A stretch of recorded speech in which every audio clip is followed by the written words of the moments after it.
Hola, bienvenidos a este nuevo episodio creativo. Nos encontramos con Andrés Arboleda. Estamos desde Biombó, es un café, no lo conocía. Para los que están en Popayán, estamos diagonal al Paraninfo, ¿listo? Es un sitio chévere, se pueden comer unos pan de bono ricos, el ambiente está bien interesante, tipo pueblito, está bien chévere. Bueno, hemos invitado hoy a Andrés Arboleda a hablar sobre creatividad, sobre educación. Creo que se van a meter ahí por un tema un poco energético, espiritual, está chévere, vamos a dejarles. Entonces, preséntate Andrés, cuéntanos lo que quieras de ti inicialmente y vamos hilando la conversación. Muchas gracias, bacanísimo estar acá. Ya los había visto y dije, acá hay que estar. Sí, vamos a hablar un montón de cosas. Creo que lo fuerte mío es hablar de educación y de tecnología y estas cosas, pero hay otros temitas que también hemos estado explorando y hemos estado conversando que pueden desarrollarse bastante bien. Gracias por la invitación, qué bacano poder estar aquí. ¿Tú cómo has visto la evolución o cómo has visto esta transición educativa antes y después de la pandemia? No sé si se puede decir la palabra, pero mi modo de percibir a modo general, yo doy como una interpretación, es que tuvimos una virtualización de la educación en ese periodo, pero muchas cosas se quedaron ahí, ¿no? Y otras cosas como que a la hora de retomarse creo que ahorita no está calando tanto, ahora con todo este auge de la inteligencia artificial. Me gustaría como ver cómo es tu análisis, tu punto de vista a raíz de eso, de ese cambio de paradigma. ¿Tú cómo lo ves actualmente? Es un tema bien complejo porque tocó un montón de fibras. Nosotros veníamos con un tema de educación virtual desde 2006. Arrancamos por allá con Renata, veníamos hablando de transmisiones satelitales y un montón de cosas. Y cuando llegamos a la pandemia, todo el mundo se lanzó a la videoconferencia. Y dijeron, es que estamos en la virtualidad. Una cosa es la mediatización de la educación y otra cosa es la educación virtual. Pues porque ponerse una cámara no implica que estés aplicando una metodología. La pandemia tuvo cosas muy buenas porque permitió que la gente se sensibilizara sobre esas estrategias metodológicas de educación virtual, pero tuvo cosas muy malas. La mala fue que cuando vos te montás en una mala estrategia, desestimulás a las personas de que estudien a través de estos medios, y eso fue lo que pasó. Entonces cuando los chicos, yo tenía una vecina que tenía 2 hijas chiquitas y estaban en el colegio a través de videoconferencia y eso eran unas peloteras brutales, eso todos los días se agarraban durísimo. Y resulta que claramente pues querían poner a hacer unas dinámicas sin didáctica a través de una cámara, eso no termina muy bien. La pandemia aceleró mucho el acervo de conocimiento, entonces ahora se produce más conocimiento, la gente está más expuesta a toda esa información y eso lleva a que tengamos que planear un proceso formativo. Voy a abrir un paréntesis rápido, pues porque hay una cosa que me gusta aclarar. Muchas universidades piensan que el hecho de tener una plataforma tecnológica es tener virtualidad. No, la tecnología es el medio. Pero lo que realmente genera una educación virtual es la metodología, la estrategia pedagógica y la estrategia didáctica que hay detrás de eso. Es qué te pongo a hacer mientras no te veo, entonces eso requiere una planeación. Alejo pues puede dar fe porque con Alejo hicimos un montón de cosas de educación virtual y pues uno se quiebra la cabeza viendo cómo haces que la gente haga lo que vos querés que haga y cómo medís esa estrategia. Ahora estamos en un modelo diferente. Nosotros veníamos en un modelo súper cognitivista, entonces les entregábamos toda la información y luego evaluábamos a ver qué tanto habían pescado de eso. Pero esa es la escuela también con la que nos han venido formando en la presencialidad. Ahora estamos tratando de voltear la cosa. En este momento nos encontramos buscando estrategias de aprendizaje activo, en donde sea el mismo estudiante el que produce su información, el que produce su conocimiento, el que va a consulta, entonces hay que buscar hacer evaluación activa también, que sea una evaluación auténtica, que ellos puedan llevarla a su contexto y que desde ahí puedan generar ese aprendizaje. Pero no nos vamos a poner tan técnicos por ahora. Lo que quiero decir es que ha evolucionado, se ha transformado. Muchas universidades se montaron, se ganó credibilidad en los posgrados, de pronto los pregrados o la escolaridad todavía es muy renuente. Y ahorita ocurre otra cosa, y es que los pelados no quieren estudiar. De hecho, estamos en una crisis académica. No quieren estudiar 5 años, quieren todo rápido, pues porque la plata la necesitamos hoy, el negocio hay que montarlo hoy. Y venimos de una dinámica comercial en la que las redes sociales han dinamizado toda esa vuelta y todo el mundo quiere saber cosas para poder monetizar, pero hoy, no dentro de 5 años. Entonces, si vos ves, la educación se ha desestimulado. También tiene que ver con la inflación y con una cantidad de temas económicos que hay detrás, pero básicamente es que la paciencia del estudiante pues no es tan amplia como para aguantarse mucho tiempo. Entonces hay que buscar estrategias dinámicas que permitan absorber ese conocimiento sin bajar los niveles de calidad. Y ese es el secreto del por qué yo me dedico a la virtualidad. Una ventaja que tiene Andrés es que, así como ha sido docente, o sea, vivir la educación en las aulas, también ha sido pues administrativo y pensando la educación virtual.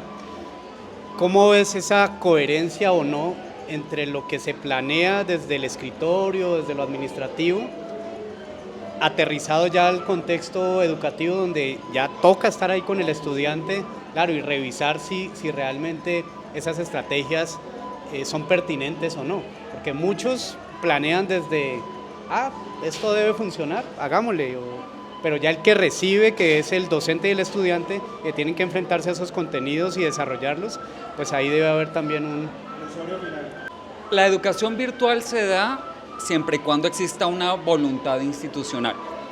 La voluntad es muy importante porque esto requiere mucha preproducción, requiere mucho esfuerzo previo a que vos empeces a recibir, a que vos, voy a decir una cosa que no es tan buena, pero la tengo que decir, pues hay un negocio detrás, claro. Hay un negocio educativo, entonces esto tiene que ser rentable, porque si vos no sos una universidad, voy a decir también una generalidad que no es tan cierta. Si vos no sos una universidad pública que está recibiendo plata del Estado, pues ¿de dónde recibís la plata? Pues de las matrículas. Entonces esto tiene que ser viable. Las universidades viven muy al día a día. Entonces ejecutamos tantos estudiantes, pagamos tanto, esto es una mecánica. Hay que preparar gente. Claramente vos tenés que cualificar una cantidad de gente para que esa gente sea pedagoga. ¿Qué pasa sobre todo en la educación superior? Nos encontramos con excelentes profesionales. Indiscutiblemente todos los docentes son muy buenos en sus saberes, pero con una dificultad de entregar ese mensaje educativo muy fuerte. ¿Por qué? Porque como no sabemos todos de pedagogía, tendemos a caer en los mismos errores de los profesores que nos formaron. Y además, no sé por qué les gusta el profesor tirano, a ese que no le entendiste un carajo, ese es el que tiene la mejor calificación docente, ese es el porque como no le entendiste un carajo, entonces pues no tenés cómo discutirle. Mi responsabilidad como docente, a pesar de que vos te estés tirando la materia en notas, es que vos aprendás. Si yo no logro que vos aprendás y entregarte un mensaje que vos realmente apliques en tu vida, yo fracasé como docente. Entonces yo no entiendo, por ejemplo, un salón en donde vos tenés 200 personas y vos estás con un micrófono y lanzás una evaluación cerrada y con eso salves el que pueda. Eso no está bien, porque yo te estoy estafando en términos educativos. Yo tengo que velar porque vos tengas los suficientes instrumentos para que vos a los 24 años te puedas defender las otras 3 partes de tu vida. O sea, dividámoslo en 4. Pues las 3/4 partes que te quedan de tu vida vas a vivir de eso. Y si no, pues entonces como institución y como educadores siento que estamos fracasando. Lo que pasa es que en la academia la parte práctica, no sé qué tan actualizados los docentes puedan llegar al punto laboral. Por ejemplo, el diseño tiene muchas especializaciones. Por ejemplo, la parte mía es UX, pero en la universidad me dan lo básico, me da, no sé, todos los componentes básicos del diseño, de la conceptualización, de cómo comunicar a través de la imagen y cómo crear a través de la imagen, pero de ahí hacia el campo laboral es donde se desdibuja esa área específicamente. Sin embargo, digo yo, si yo no tuviera esas bases, pues obviamente no tendría cómo hacerlo, pero yo siento que el reto entre las universidades, en el caso del área como de diseño, es que los docentes tienden a tener las metodologías que hoy en día ya se han modificado o sufren otro tipo de cambios, que la universidad no está tan al tanto de esa actualización, sino que reformar un currículo, reformar, digamos, un área tan específica como el diseño, implica que sea un proceso orgánico, o sea, como que, no sé, hay competencias que cada rato se reactualizan y se redimensionan, pero profesores que nos están dando teoría del color desde hace cuántos años, ¿no? Entonces, ahí quería preguntarte, bueno, te lo digo dentro de mi campo, pero no sé si percibes también ese tipo de choque frente a cuando sale el estudiante a laborar, si realmente esas competencias que se adquirió en la universidad realmente las va a aplicar. Arranquemos por el principio del asunto. Cuando las universidades formulan sus programas académicos, vamos a hablar de educación superior por ahora, que es además el fuerte, pues uno mide la pertinencia, mide cuál va a ser el perfil del egresado, que realmente se cumplan con ciertas competencias, ciertos saberes, y con eso pues más o menos uno enmarca que el egresado va a tener un escenario laboral. Hay unos saberes que son esenciales y siento que en ese punto la universidad debe conservarse, pues porque son las bases del conocimiento que después se pueden abrir en una cantidad de ramificaciones que te dan tu experticia en ciertos aspectos, como tu caso en la experiencia de usuario. Pero por ejemplo hay otros escenarios que son muy cambiantes, que son muy complicados. Entonces te la voy a voltear, yo soy ingeniero de sistemas. Entonces tenemos la tecnología. No hay nada más cambiante que la tecnología. Entonces todo el tiempo, si yo te enseño sobre una tecnología determinada, lo más probable es que cuando termines tu ciclo formativo ya estés desactualizado porque la tecnología ha mutado. Entonces, ¿qué te tengo que explicar? ¿Y qué es lo que uno debería enseñar? El trasfondo, la lógica del pensamiento que hay alrededor de lo que en lo que te vas a desempeñar. Esas bases conceptuales que son las que realmente te fundamentan en esos saberes. Y ya después llevarte más por esas diferentes vertientes. Te digo que es muy difícil, yo soy paraacadémico, o sea que además voy y evalúo programas académicos en otras universidades y veo esto que me estás preguntando mucho porque es lo primero que llegamos a preguntar. ¿Cómo ves el perfil del egresado? ¿Cómo ves el escenario? ¿Cuál es el lugar en el que se va a desarrollar? ¿Qué tan actualizados van a estar esos saberes cuando salga el egresado y se tenga que enfrentar a un entorno laboral? Y con eso más o menos se va orientando. ¿Que pecamos? Todas las universidades pecan, todos pecamos.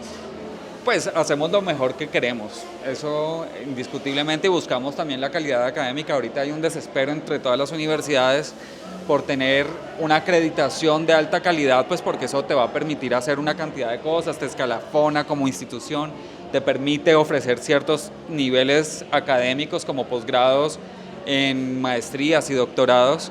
Y eso, pues eso está muy bien, porque te permite además hacer investigación y te permite hacer un montón de cosas. Pero cuando vos estás en una universidad que atiende niveles 1, 2 y 3 con unos ingresos económicos muy bajos, pues pensar en una investigación de alto nivel es muy difícil, se complica mucho. Entonces también hay que ser coherente con el público que estamos abordando. Siento yo que por ahí es la cosa. Bueno, devolvámonos bastante en el tiempo. Un poco recordemos en qué momento ese clic por la educación se activó. O sea, en qué momento dijiste, no, yo creo que por aquí es el asunto. Entonces, recordemos un poco el pasado. Yo era estudiante ñoño, a mí la programación se me dio como pez en el agua, yo me sentía feliz. Y tenía unos compañeritos muy queridos ellos, pero de pronto no se les daba tan fácilmente.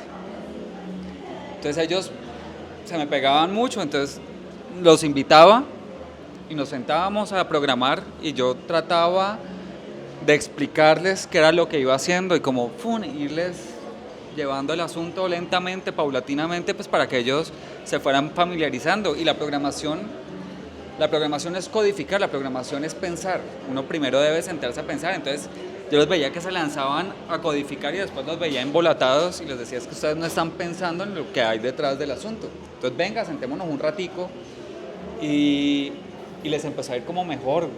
Y dije, mariscos, tengo venita para el asunto. Después de eso, no me había graduado y me dieron la oportunidad de dar unos talleres. Me fui a dar un taller a Ecuador sobre diseño de páginas web cuando era en Macromedia, una cosa re vieja, pues eso era re viejísimo. Y fui y me eché una conferencia de 2 horas y eso fue bacanísimo. Y entonces, nada, pues me gradué y un profe muy querido me dijo, la peor materia, la que más me costó trabajo en el pregrado fue estructura de datos.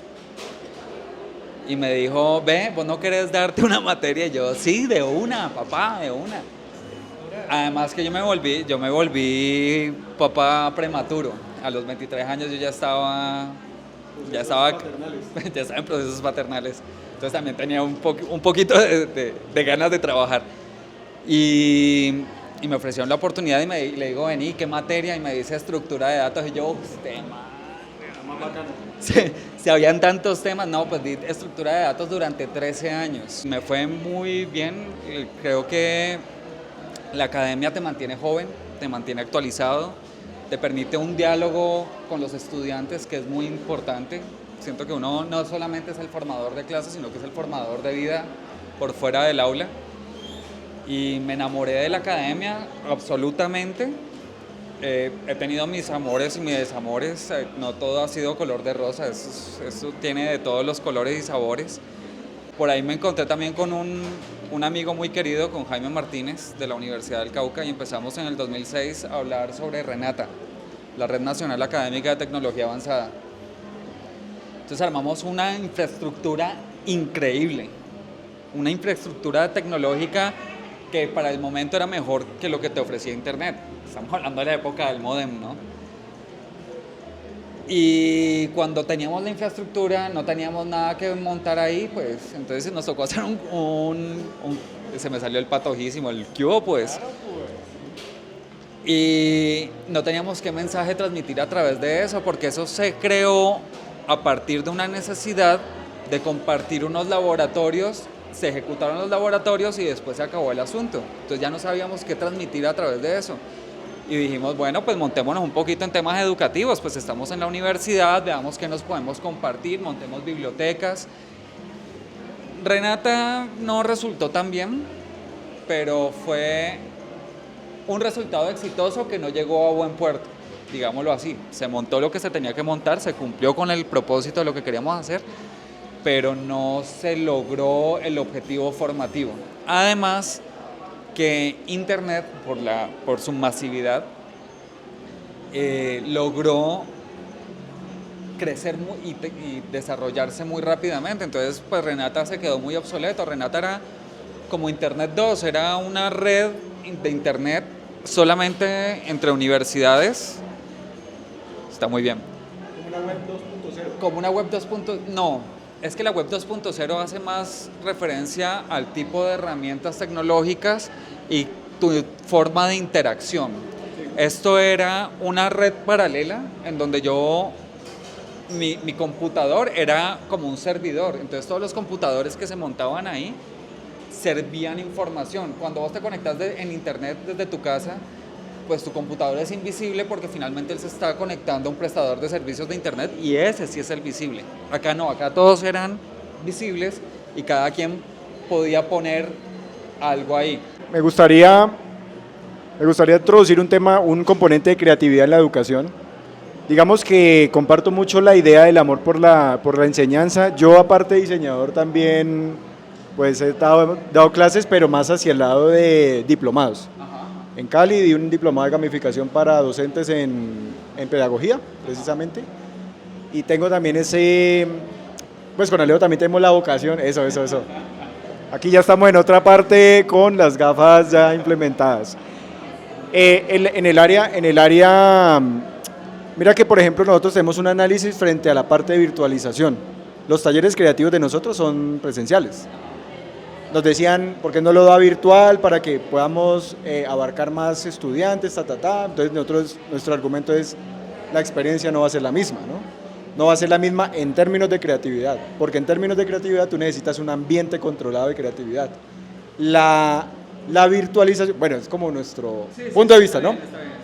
La virtualización lo que pasa es que quita un componente de interacción.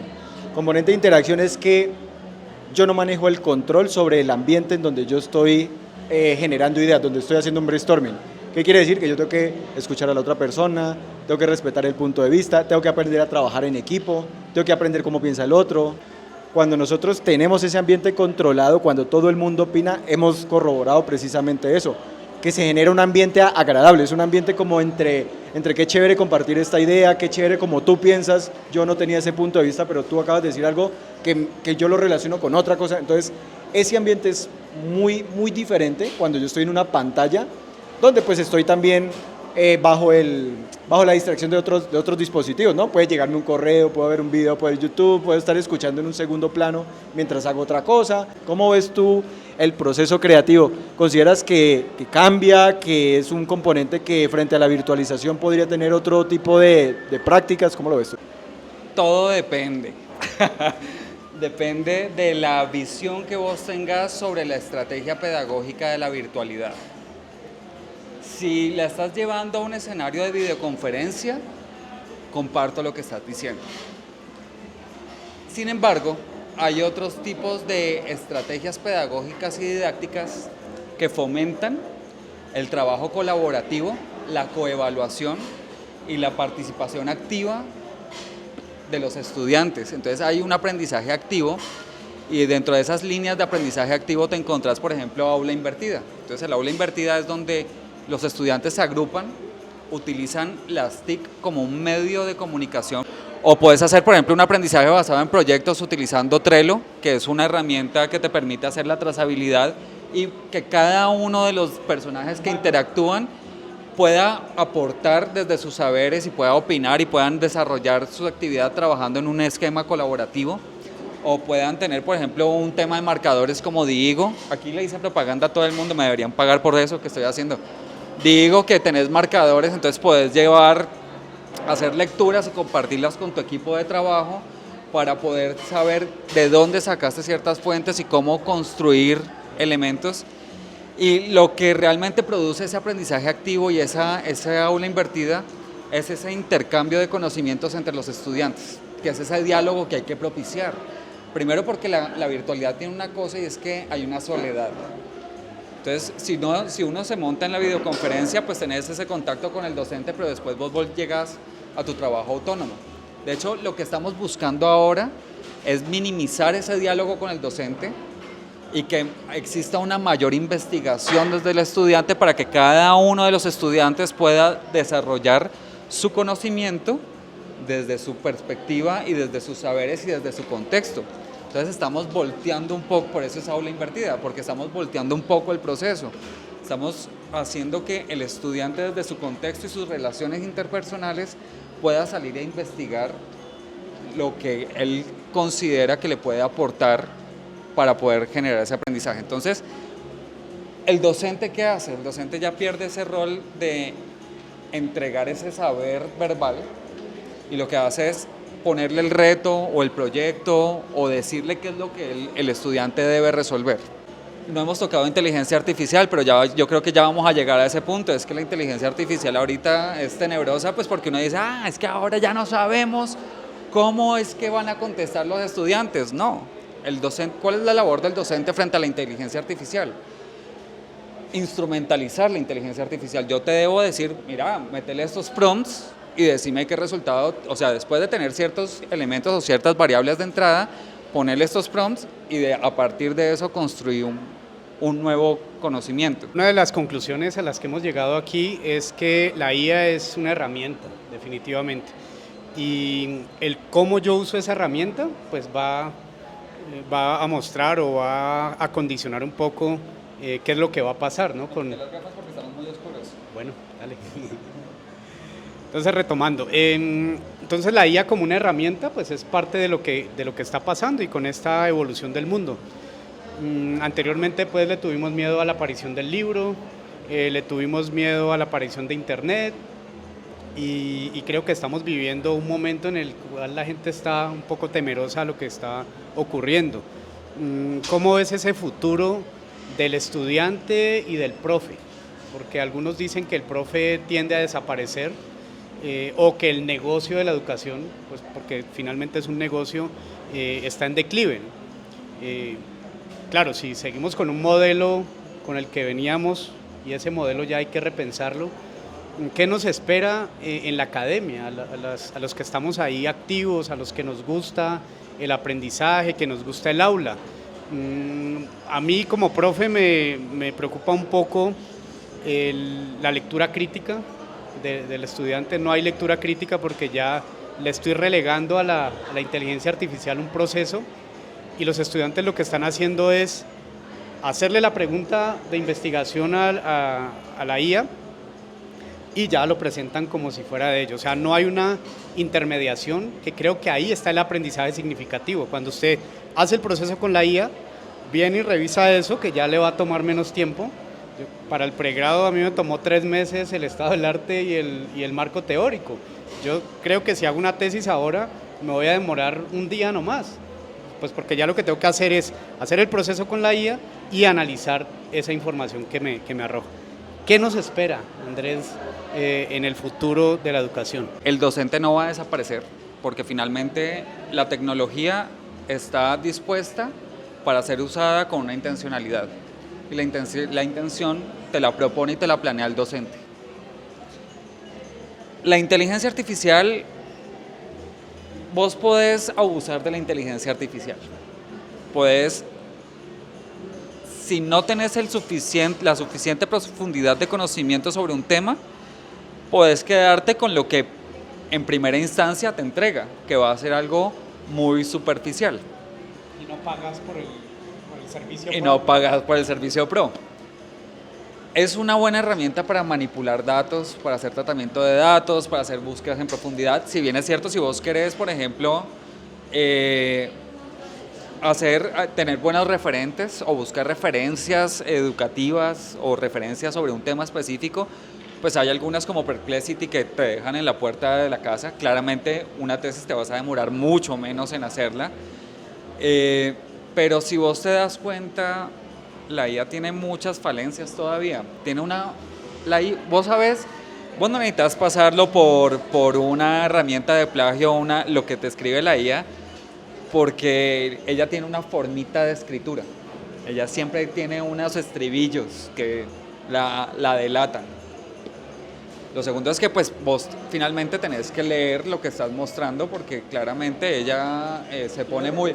A veces se tira una que otra mentirilla por ahí que lo deja uno mal parqueado. La mala noticia es que los chinos ya tienen los japoneses, ya lograron sacar un pregrado completo diseñado por la IA e instruido por la IA. Yo ya desarrollo algunos contenidos muy apoyados con la IA, pues porque me trae muy buenas fuentes y me permite hacer ciertas cosas que avanzan ahí.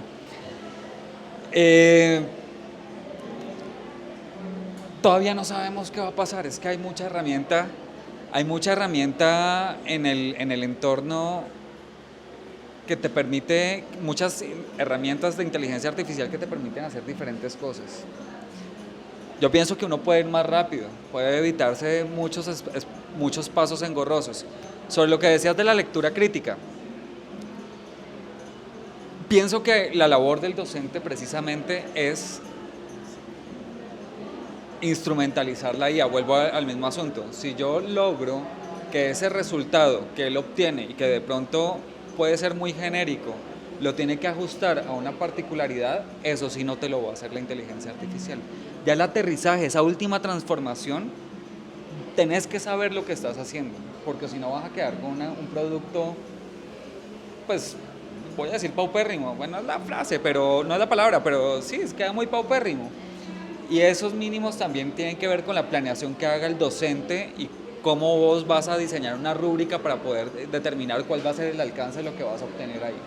Por eso es muy importante que el docente sea muy claro y tenga muy claro y que haya hecho una muy buena planeación de cómo la va a instrumentalizar, en qué momento la va a incluir, cómo la va a llevar. Yo siento que hay mucha gente que ya dejó de pensar y que no piensa si no es con la inteligencia artificial, que ya se automedican cosa que es peligrosísima, no lo hagan.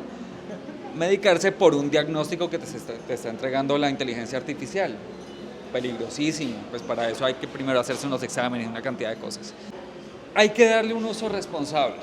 El docente no va a desaparecer. Yo he tenido también mis propias reflexiones sobre la IA porque, mira que yo la IA trato de llegar al punto en donde yo ya tengo toda la idea construida por mi propio ejercicio intelectual o ejercicio creativo. La IA, yo siempre he hecho el ejemplo de la calculadora, ¿no? Si dejamos que la calculadora calcule todo el tiempo por nosotros, nuestro ejercicio de calcular pues ya se va poco a poco atrofiando y perdiendo esa capacidad de... Comparto la idea de que claro, si ponemos a los estudiantes a que tengan un desarrollo crítico frente a la tecnología, entonces ¿qué parte de mí yo relego para que la tecnología lo haga, lo mecanice, pero que yo siga siendo ese autor o ese creador de esa idea, ¿sí? Por eso yo también reflexiono sobre eso, porque claro, yo digo, si dejo que todo que la inteligencia lo haga, pues posiblemente va a haber un punto en donde digo yo, bueno, entonces ¿cuál es mi participación ahí? ¿Cuál es la parte de autoría que yo me merezco dentro de esa obra que estoy creando con la IA? Porque al final yo tengo la sensación de que eso sucede cuando yo trabajo con ella, es en qué punto yo relego. Ahora, sobre lo que ella construye, ahí también está importante que yo determine si lo que ella me está diciendo es verdad o es acertado o no es acertado, porque al final ella me va a dar es algo bajo mi propio prompt de lo que yo creo, ¿no? Yo le estoy dando un segmento muy específico de qué es lo que me tiene que traer ella como información, pero yo le estoy dando esa orden. Ella me está trayendo algo que yo quiero, más no sé si eso que yo quiero realmente lo que ella me está dando es cierto, es verídico, es comprobable, eso no lo sé. Entonces, claro, yo traigo eso porque una de las grandes reflexiones, y yo creo que lo dimos en un taller con Alejo sobre la filosofía, que entre a reflexionar hoy en día ese nuevo paradigma de la inteligencia artificial frente al el nuevo paradigma de aprendizaje. El nuevo paradigma de aprendizaje implica es cómo yo reflexiono sobre cómo actualmente estoy utilizando la IA hoy en día. Este replanteamiento filosófico hoy en día no existe, pero se debería replantearse. Un día hablamos de que, por ejemplo, ¿qué tal si la IA se implementa en temas jurídicos, ¿no? ¿Qué tal si una decisión fría la toma una IA y no un juez? ¿Qué implicaría eso, no? Si una decisión de un juez que es humano, que tiene un principio humano, lo imparte una IA que tenga, pues, digamos, resultados fríos, medibles, calculables, pero no tenga ese componente humano, no sé si llegaríamos a ese punto. Entonces, no sé si el planteamiento filosófico reflexiona sobre lo que puede llegar la IA a tomar decisiones demasiado profundas que puede cambiar el paradigma humano. Entonces, hablamos que la IA puede tener la profundidad más hijo de madre que se tenga hasta un nivel filosófico, más allá de hacer un uso práctico. Entonces, ahí ya quiero introducirme a ese libro. Okay. Yo no sé si lo conecté bien, pero me gustaría que nos amplifiques un poco el libro que estás leyendo sobre Joe Dispenza y cómo lo analizas desde este punto de vista. Bueno, yo voté muchas cosas. No, pero un reguero, eso fue un metralletazo no, está muy bien. Si nosotros hoy acabáramos con la humanidad, la IA no serviría para nada. La IA sirve para nosotros. Si vos le entregas la inteligencia artificial a un perro, pues el perro no interactúa, pues porque simplemente no pasa. Nosotros somos los que entendemos lo que queremos de ella. Sobre el tema de las fuentes y la validez de lo que estás recibiendo, pues eso es una responsabilidad de nosotros como seres humanos, indagar las fuentes. Cuando nosotros hablamos, por ejemplo, de si yo quiero saber si eso que me está entregando es real y es coherente, pues mi obligación como investigador o como escritor pues tiene que ser ir y validar las fuentes para saber si eso realmente proviene de una fuente fidedigna. No puedo tragarme todo lo que me entrega de verdad, pues porque no lo puedo dar como dogma de verdad. Que lo que uno produce, es que estoy abordando todo lo que soltaste porque soltaste un montón de cosas. Que lo que uno produce, ¿cómo hace para saber si la autoría y cómo comparte la autoría? Bueno, APA ya se adelantó para eso. Ya ellos vienen con el tema de cómo referenciar también lo que se produce a través de inteligencia artificial y hacer las subreferencias a las segundas fuentes. Están todavía en esa vuelta, pero ya, ahora sí, vamos para el libro. Entonces el libro es Deja de ser tú. La mente crea la realidad. A ustedes, yo sé que por las gafas les gustan los hermanos Wachowski, indiscutiblemente. Aquí estamos como en Matrix, entonces todo bien. Ahora sí me voy a poner las gafas. yo siento que podemos estar viviendo en una simulación. Claramente siento que podemos estar viviendo en una simulación. Si ustedes se paran se paran o se sientan y reflexionan y dicen, ¿será que todo esto que yo veo, que percibo, que huelo es un producto sensorial de mi cerebro? ¿Cómo lo sabemos? Así lo es realmente. Claro, es un producto sensorial de nuestro cerebro, es la percepción que tenemos de lo que nuestro cerebro interpreta, y eso puede ser real como puede ser completamente una ilusión.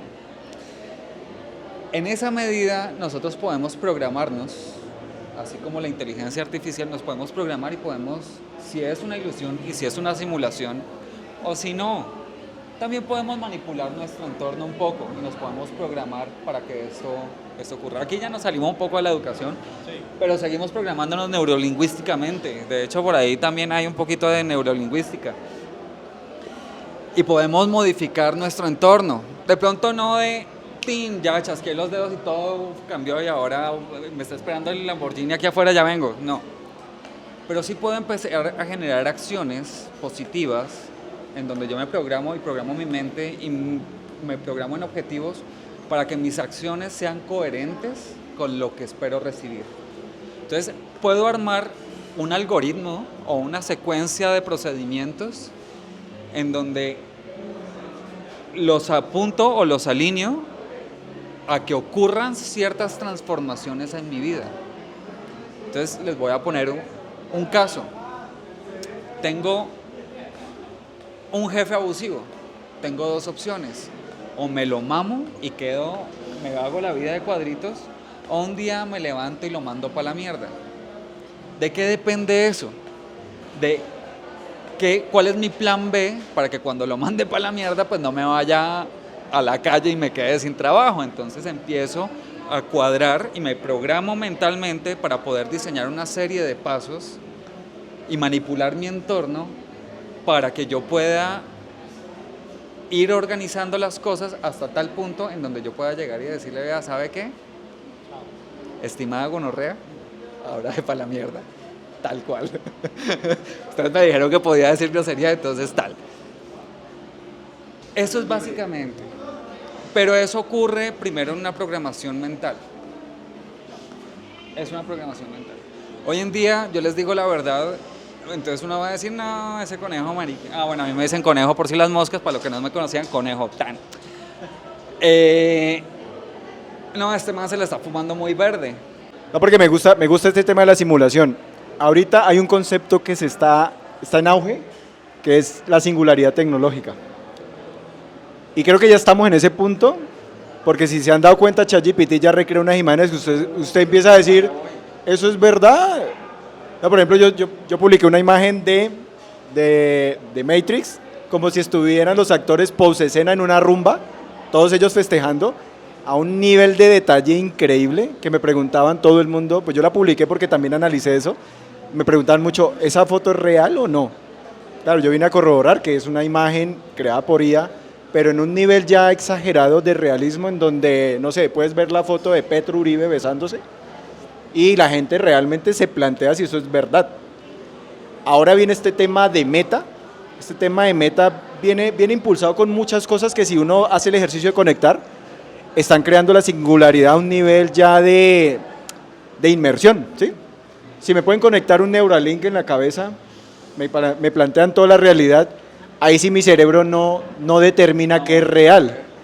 Entonces creo que por allá, no sé qué tan lejano sea el tema, pero si dejamos que ese proceso de Meta nos metan en un mundo donde el cerebro no distinga la realidad, nos pueden meter muchas realidades de las que nosotros no tenemos ni idea cómo discernir frente a esta singularidad tecnológica. Hoy en día ya cuesta mucho trabajo saber qué proviene de una fuente humana o qué proviene de una fuente digital. De hecho, ya hay encuestas que te llama la inteligencia artificial con una voz humana que ya no es robotizada como hace unos años. Te puede hacer toda una encuesta, por ejemplo, de talento humano, de selección de personal, y si no te dice al principio que es una IA, pues vos ni por enterado. Hay imágenes que uno ya dice miércoles, ¿será que sí o que no? A veces falla, ¿no? A veces, no, sí, ¿qué tal? Y el sexto dedo, o por acá una fosa nasal adicional, una cosa diferente. Pero le pega y le pega duro. Yo siento que el Neuralink, ahora yo siempre digo, yo eso no lo voy a utilizar y ahora, ¡ting! Toma tu chip en la cabeza. Vulnera una cosa y es tu individualidad, tu privacidad. La privacidad es una cosa muy importante, aunque ya la perdimos, ¿no? Vos andás por la calle con el celular y ya saben en dónde estás, qué estás diciendo, qué es lo que te gusta, qué te comiste. Si tenés un smartwatch, entonces ya saben tu corazón cómo estás, si estás estresado, si no estás estresado, ya saben muchas cosas. Vos ya estás alimentando ya estás alimentando de información muy personal los sistemas y todo este tema de internet y toda esta inteligencia. Es preocupante perder la percepción de la realidad. Es muy preocupante, te hace pensar ese tipo de cosas. Ya uno se empieza a fritar y mira las huevonadas que terminamos pensando. Creo que en algún momento, y ojalá sea así, nos vamos a devolver un poco. O sea, como que vamos a abandonar tanta tecnología porque va a ser abrumadora. Vamos a sentir una necesidad de realidad. Yo te voy a decir la verdad, yo cuando llego a mi casa, yo me la paso muy metido en pantallas todo el día, entonces paso de la plataforma de aprendizaje de la universidad donde estudio a la donde enseño, luego paso al sistema de información, luego paso a la inteligencia artificial, luego... ¿Sabes cuál es mi escape? Salir a darme una vuelta con mi perra, ahí es donde me encuentro con el Alejito, que somos vecinos, y él siempre me ve con Electra. Ese es mi punto de escape. Entonces, en ese momento dejo el celular en la casa. Pues porque si no te estás perdiendo del cielo, te estás perdiendo de la flor, te estás perdiendo de la abeja, te estás perdiendo del pasto, te estás perdiendo de tirarle la pelota al perro, te estás perdiendo... Una saturación tecnológica. Tenés que descansar de tanta mierda, weón, porque es que si no nos vamos a enloquecer, es que el mundo va a 100.000 por hora. Si el acervo de conocimiento, hagamos un calculado, era de 3 meses antes de la pandemia, después de la pandemia fue 15 días y ahorita con la inteligencia artificial podría ser cada 3 días. Cuando se reflexiona sobre el crecimiento tecnológico, hay un tema consciente en donde significa que cuando nosotros creemos tecnología, o bueno, hay otra especulación, me voy a meter un poquito en la parte especulativa, es que a nosotros nos han soltado la tecnología a cuentagotas. La tecnología militar quizás tiene más tecnología de más años de sofisticación que lo que estamos viendo ahora. Estamos viendo una capa de tecnología que nos han soltado ya como la democratización de la inteligencia artificial, pero cuando se habla de inteligencia artificial hace mucho tiempo existía, dicen algunos. Ya hace mucho tiempo ya en las películas nos han venido diciendo cómo la tecnología en versión Matrix o en versiones distintas se iba a empezar a normalizar en la vida humana, y pues ahora estamos viendo ese vestigio de eso que anteriormente se nos decía. Bueno, yo siempre hago referencia al shock del futuro, porque a mí me parece genial cómo Alvin Toffler en los 70 escribe ese texto planteando un futuro. Estamos viviendo ciertas cosas que se plantean en el libro y otras pues que evidentemente no. Y por otro lado está Michio Kaku con la física del futuro, y él plantea que en los 90 él probó un prototipo de estos lentes de contacto que seguramente vamos a tener, que Black Mirror la serie lo presenta muy bien. Y el hombre dice que ya pues estaban como al punto pues de sacar esa tecnología, y el asunto es la miniaturización de la energía o cómo utilizamos nuestra energía corporal pues para alimentar estos dispositivos. Pero yo creo que eso es imparable, ¿no? La tecnología es imparable porque el ser humano pues va jugando a ser Dios, ¿no? Y va jugando a controlarlo todo. Y es que esto se nos va a alargar un montón porque aquí tocamos el tema del cosmos y es una pasión también de Andrés.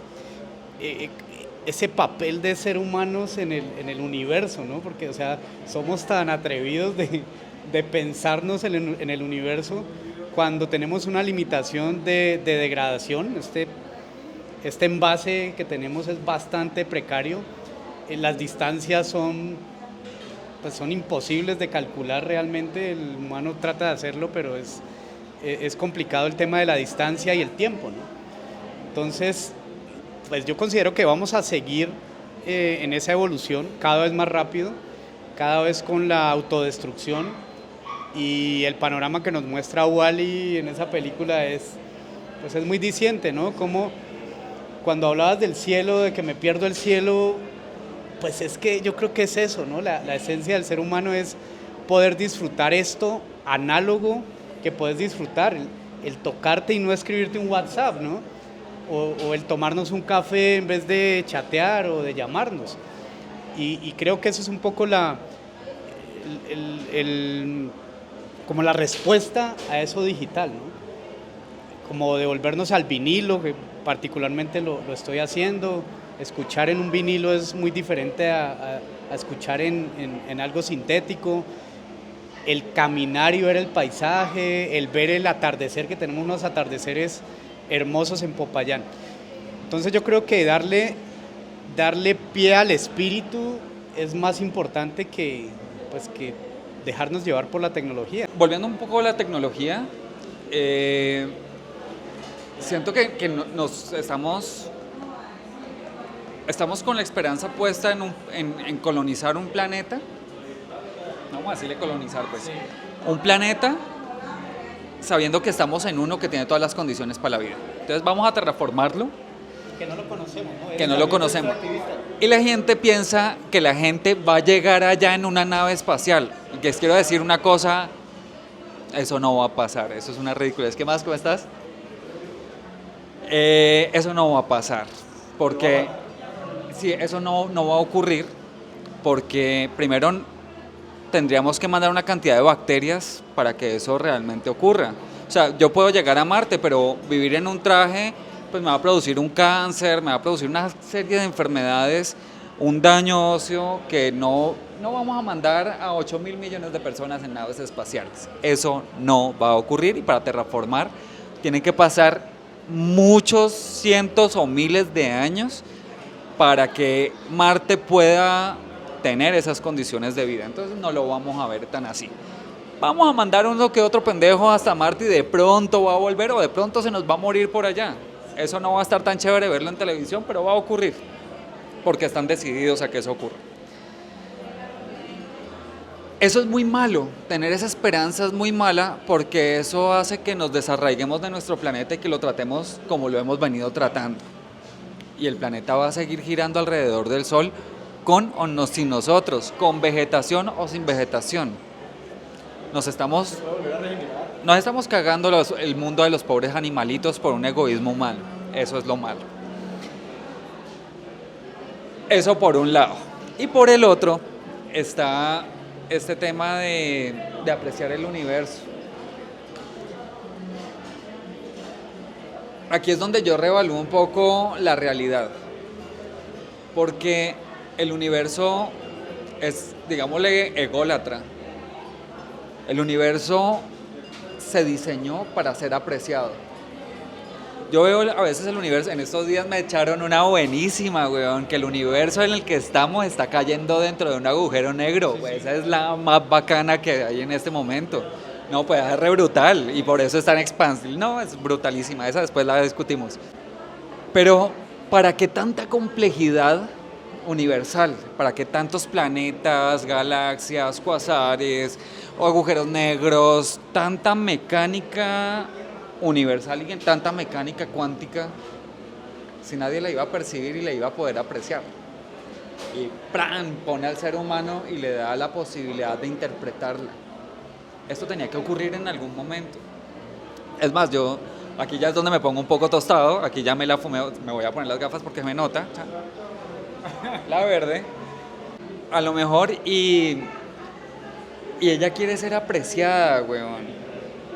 Ella quiere ser vista, y nosotros somos solamente una especie que ha tenido la posibilidad de comprenderla, que puede ser en otros planetas. Pues Carl Sagan decía, pues, marica, no, que pérdida de espacio. Claro, evidentemente que pérdida de espacio si no hay otra vida, y de pronto puede haber otra vida, pero no tan inteligente o más inteligente. Eso todavía no lo sabemos. Pero nos hemos reseteado en la historia de la humanidad. y ha vuelto a surgir otra especie inteligente y lo ha podido volver a comprender y puede haber ocurrido en otros escenarios. Señor Cara de Papa está ávido de participar en este espacio. Tenemos ahí un concepto de creatividad, lo lees y nos echas tu carretazo sobre...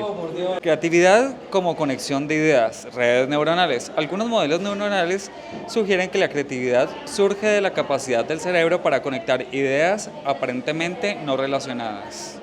Creo que está muy acorde con este asunto. Nosotros somos el resultado de nuestras experiencias.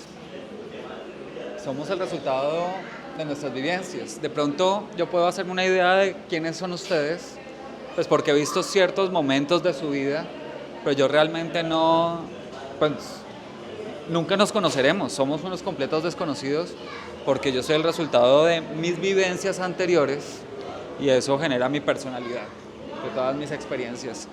Y a veces uno adquiere ciertos saberes en el camino y uno no sabe por qué, güey.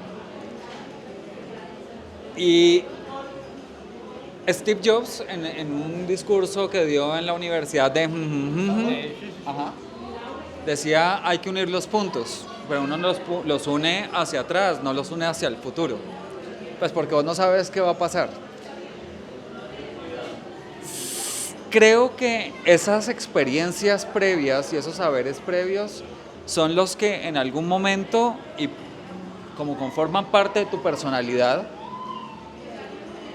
es muy difícil no llamarlos, pues porque eso es lo que vos realmente en última instancia sabes y los conectás para producir nuevos saberes sobre tus intereses, sobre tus intenciones.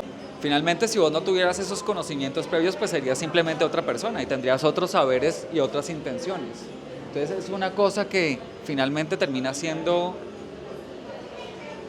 un accidente muy planeado.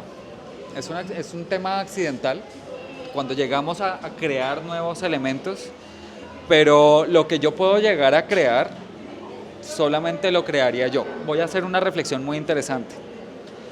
Uno podría nacer muchas veces en muchos cuerpos, pero solamente en uno de ellos se me ocurriría una idea, porque es el contexto en el que estamos. Ahora uno a veces ve a alguien y dice, marica, ¿cómo no se me ocurrió esa idea? No es solamente que se te ocurra, es las posibilidades de desarrollarla.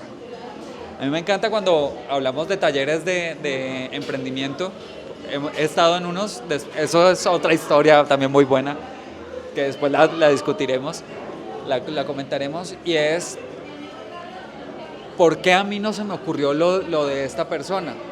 Pues básicamente porque no está en tu contexto. A veces yo digo, marica, tan bacano poder hacer tal cosa, pero no lo ejecuto porque no está en mis posibilidades, porque de pronto no tengo los recursos económicos o físicos para alcanzarlos. Cuando te convertís en un consumidor pasivo de información, tu mente se aquieta.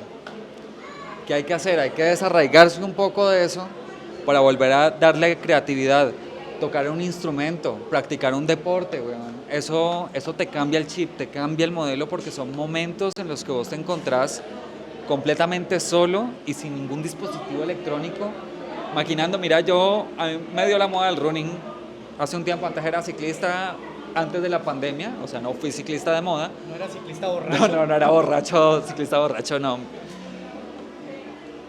Y esos momentos de pensamiento durante la práctica deportiva es una meditación. Vos ahí estás reflexionando sobre un montón de cosas y estás vos con vos mismo pensando y reflexionando en lo que crees, y ahí te surgen también cualquier suerte de ideas.